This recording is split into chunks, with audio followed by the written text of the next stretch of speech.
Keď sa začne december, všetky deti už netrpezlivo očakávajú jeho 6. deň, kedy prichádza Mikuláš a dobrým deťom nosí drobné darčeky. V našej obci je dobrých detí plná škôlka, a tak Mikuláš samozrejme zavítal aj tam.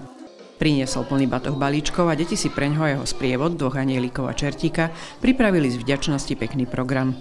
Mikuláš navštívil všetky triedy materskej školy, v ktorých rozdával balíčky plné dobrôt. Detičky mu zarecitovali básničky, zaspievali pesničky alebo zatancovali tančeky, ktoré ich naučili pani učiteľky.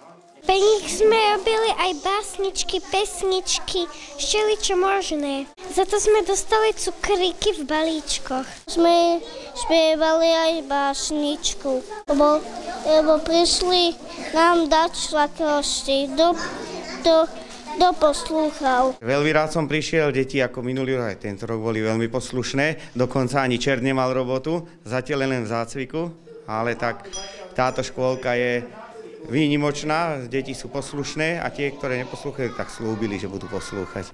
Takže zase nemá čert pomocníkov do pekla našúpanie zemiakov, ale tak nájdeme ich v inej škôlke.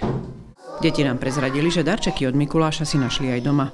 Dnes mi Mikuláš aj domov priniesol sladkosti. Ja som si tam našiel čokoládového čertíka, cibulku a mandarinku. Mikuláš mi doniesol doma totiž mi najlepšie bolo Kinder vajčo. Vedenie materskej školy, učiteľský zbor i rodičia sa vždy tešia z nádhernej predvianočnej atmosféry v škôlke.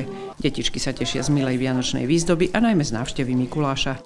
Mikuláš sa dobre naladený a potešený krásnym programom zo škôlky vybral robiť radosť darčekmi aj ďalším poslušným deťom.